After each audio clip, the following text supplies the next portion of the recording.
Welcome back after the break. So Basit Sahib, کیا یہ جائز ہے؟ کیا چیز جائز ہے نا جائز ہے بھائی؟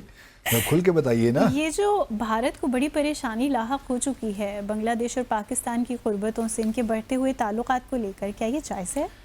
ہاں, یہ بھارت کی جو پریشانیاں ہیں وہ تو وہی جانے, ان کو مبارک ہوں, لیکن یہ بات اپنی تئیں ایک حقیقت ہے کہ 5 اگست 2024 میں جو تبدیلیاں بنگلہ دیش میں آئی ہیں اس سے بنگلہ دیش میں ایک جو فضا تھی اس میں بڑی مثبت تبدیلی آئی ہے, اس میں کوئی شک نہیں ہے. لوگ خوش ہیں اور شیخ حسینہ کا جو ایک بہت اتھارٹیرین جو رول تھا, رجیم تھی, وہ ختم ہوئی, اور جو دھاندلیاں کرتی رہتی تھیں انتخابات میں وہ ختم ہوئیں. تو ماحول بہت اچھا ہے بنگلہ دیش میں, اور ان کی وجہ سے جو پاکستان اور بنگلہ دیش کے حکومتوں کے درمیان اور پھر لوگوں کے درمیان جو مصنوعی دوریاں تھیں وہ دور ہوئیں, وہ ختم ہوئیں. تو ہمارے لیے تو بڑی خوش آئند بات ہے. ہم قطعاً یہ نہیں چاہتے, میں لیٹ می ایمفیسائز ہیئر, کہ پاکستان کی گورنمنٹ کی نہ لوگوں کی یہ خواہش ہے کہ بنگلہ دیش اور بھارت کے تعلقات خراب ہوں یا کوئی ان کے تنازع میں. ہماری قطعاً یہ خواہش نہیں ہے. ہم یہ بھی چاہتے ہیں, اور یہ معلوم ہے اس بات کا کہ بھارت کتنا اہم ہے بنگلہ دیش کے لیے اور بنگلہ دیش کتنا اہم ہے بھارت کے لیے. قطع نظر اس کے کہ ان دونوں ممالک کے تعلقات کیسے ہوتے ہیں, ہماری خواہش البتہ یہی ہے کہ پاکستان اور بنگلہ دیش کے تعلقات بہتر سے بہتر ہوں, کیونکہ ہم نے ایک ساتھ تاریخ میں جد و جہد کی, ہم ایک ہی پاکستان کا حصہ تھے. ٹھیک ہے 71 میں وہ ہم سے الگ ہو گئے, لیکن اس کا ہرگز یہ مطلب نہیں ہے کہ ہم 71 کے ایشو کو لے کر اب اسی کا گرفتار ہو جائیں, اسی تاریخ سے نکل کر مستقبل کی جانب دیکھنا ہمارا, میرا خیال میں اس وقت ان کے لیے بھی ٹھیک ہے اور ہمارے لیے بھی ٹھیک ہے. بالکل. اچھا, اس ضمن میں اپنے ناظرین کو یاد دلاتا چلوں کہ پاکستان اور بنگلہ دیش اور بھارت کے درمیان 9 اپریل کا ایک ٹرائی پارٹائٹ ایگریمنٹ ہے 1974 کا.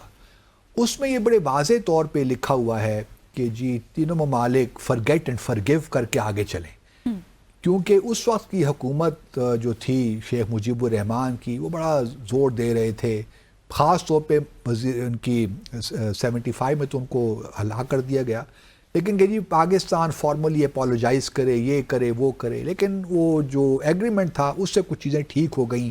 اس کے بعد پھر شیخ مجیب الرحمان یہاں آئے بھی, وہ آئی سی سمٹ اٹینڈ کرنے لاہور میں 1974 میں, تو چیزیں ٹھیک چلتی رہیں کسی حد تک. لیکن پھر شیخ حسینہ بعد میں, شیخ حسینہ کے آنے سے بڑے پرابلمز ہوئے.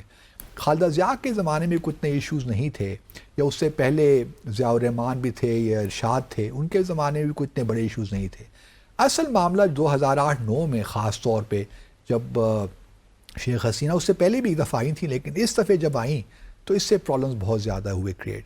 اچھا, ہمارا یہ ہے کہ ایک بھارت نے تاثر قائم کر رکھا تھا بنگلہ دیش میں, یا بھارت میں بھی ایک نیریٹو چلتا تھا کہ جو بنگلہ دیش کے لوگ ہیں اور بنگلہ دیش کی جو آرمی ہے وہ پاکستان کی آرمی کے بڑے خلاف ہے, کیونکہ جتنے بھی سو کالڈ مظالم ہوئے ان کا جو نیریٹو اگر آپ دیکھیے تو پتہ نہیں کتنی خواتین کو ریپ کر دیا گیا, الزامات جو ان کے ہیں, تو وہ سارا جو بلیم ہے نا وہ ہماری آرمی کو دیتے ہیں, پروپیگنڈا ہے جس کو فالو کرتے ہیں. اچھا, ایک انٹرسٹنگ بات یہ ہوئی ہے, اور یہ بہت بڑی میں سمجھتا ہوں کہ پیش رفت ہے, کیونکہ اس سارے معاملے میں پہلی دفعہ ان کے جو پرنسپل اسٹاف آفیسر ہیں جو کہ lieutenant general S M Qamar ul-Hassan ہیں, وہ پاکستان کے دورے پہ آ گئے.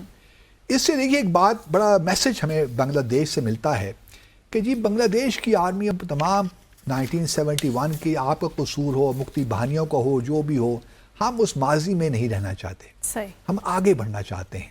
اور یہ انہوں نے ہمارے آرمی چیف سے ہی ملاقات کی, جو پھر ہمارے جنرل شمشاد ساحر, مرزا شمشاد ساحر, ان سے ہی ملاقات ان کی ہوئی. تو ایک بڑا اچھا میسج بنگلہ دیش کی جانب سے ملا, اور یہ اس وقت ملا جب کہ ہمارے اپنے فارن منسٹر اور نائب وزیر اعظم بنگلہ دیش کا دورہ کریں گے اگلے مہینے. تو یہ تمام وہ ڈیولپمنٹس ہیں جس سے بھارت کو پریشانی تو لاحق ہے, کیونکہ وہ یہ دیکھ رہا ہے کہ معاملات جو ہیں بنگلہ دیش ابھی پچھلے دنوں ان کی, بلکہ یہ جو ہے ان کے جو بارڈر ہے وہاں جھڑپیں بھی ہوئی ہیں, اور بارڈر جو ہے ان کی بارڈر فورس اور بنگلہ دیش کی بنگلہ دیش گارڈ بارڈر گارڈ بنگلہ دیش اور BSF ان کے درمیان بلکہ ایک بنگلہ دیشیوں کا قتل بھی کر دیا گیا. تو پچھلے دنوں کمانڈر لیول پہ ان کی ٹاکس ہوئی ہیں, تو اس میں معاملات کو ٹھیک کرنے کی بات ہوئی. لیکن انڈیا کو یہ معلوم ہے کہ اب بنگلہ دیش جو ہے وہ پاکستان کی جو ہمارے بڑھتے ہوئے رشتے ہیں, اب ایک یہ حقیقت ہے, اس کو ماننا پڑے گا, لیکن ابھی تک اس سے ہضم نہیں ہو رہا. اسی وجہ سے آپ دیکھیے, میں نے پچھلے ایک شو میں ذکر کیا تھا کوتلیہ کی فلسفی کا. ہمارے جو ہی بنگلہ دیش سے تعلقات ٹھیک ہونا شروع ہوئے نا 5 اگست کے بعد, تو بھارت نے فوری طور پہ طالبان کے ساتھ انگیجمنٹ شروع کر دی. صحیح ہے, بالکل. پہلے اپنا وہ JP سنگھ کو بھجوایا جو ان کا فوکل پوائنٹ ہے افغانستان پاکستان کے لیے اور ایران کے لیے, اور اس کے بعد اب وکرم مسری جو فارن سیکرٹری ہیں ان کی ملاقات افغانستان کے جو طالبان کے منسٹر ہیں, فارن منسٹر عامر متقی, ان کے ساتھ ہو گئی. تو اب وہ مطلب ہمارے لیے ویسٹرن فرنٹ دوبارہ کھولنا چاہتے ہیں, تاکہ اگر ہم بنگلہ دیش کے ساتھ ہمارے تعلقات بہتر ہو رہے ہیں, کیونکہ اب یہ ایک بات طے ہے کہ بنگلہ دیش کا جو انٹرم سیٹ اپ ہے, الیکشنز کب ہوتے ہیں وی ڈو ناٹ نو, ممکن ہے کہ 2026 میں کہہ رہے ہیں کہ ہوں گے, فرسٹ ہاف آف 2000, لیکن اس وقت تک یہی حکومت رہے گی. تو کوشش یہی ہے کہ اس حکومت کے ہوتے ہوئے تھے بہت سی چیزوں پہ بات چیت ہو, خاص طور پہ economic and trade is the top most priority. اس کے بعد آبویسلی ویزا فیسیلیٹیشن بھی ہو گئی. اب پاکستانیوں کو پہلے کلیئرنس کی ضرورت نہیں ہوتی وہاں جانے کے لیے, سیکیورٹی کلیئرنس, اسی لیے ہمارے اب کارگو شپس بھی جا رہے ہیں. دوسری طرف ڈیفنس کوآپریشن کی باتیں بھی ہو رہی ہیں, جو ہم نے کریسنٹ سیکیورٹی انیشیٹو آئیڈیا پیش کیا تھا نا, وہ بھی شاید اب کہیں نہ کہیں اس پہ بات چیت ہو رہی ہو, آئی ڈو ناٹ نو. لیکن یہ بھی ایک ایسا انیشیٹو ہے جو کہ لیا جا سکتا ہے, اور اس کی شروعات بنگلہ دیش اور پاکستان نے ہی کرنی ہے میرے خیال میں. کیا ہم یہ سمجھ سکتے ہیں کہ شروعات ہو چکی ہیں؟ ہو چکی ہے. دیکھیے جو یہ ان کے آئے ہیں پرنسپل اسٹاف آفیسر, یہ کوئی معمولی بات نہیں ہے, بالکل یہ ایک بہت بڑا میسج ہے. ہمارے لوگوں نے شاید اس کو اس طرح دیکھا نہیں ہے, کہ انڈر ایسٹیمیٹ کر دیا. یہ ایک بہت بڑا میسج بنگلہ دیش کی جانب سے ہمیں ملا ہے کہ دیکھیے ماضی کو ہم بلا رہے ہیں, ہم باتیں نہیں کر رہے فارملی, پبلکلی ہم یہ بات نہیں کر رہے کہ آپ ہم سے اپالوجی مانگیے, یہ کیجئے وہ کیجئے, یا ایسٹس کو ہم ری اوپن کریں, اس کی ڈسٹریبیوشن دیکھیے, ہم کوئی ایسی باتیں نہیں کر رہے, ہم مستقبل کی جانب دیکھ رہے ہیں. اس لیے بار بار وہ بنگلہ دیش کی جانب سے یہی میسج مل رہا ہے کہ ہم مستقبل کی بات کریں گے. بالکل ڈیفنس کوآپریشن کی بات بھی کریں گے, کیونکہ ہمارے خطرات ایک جیسے ہیں.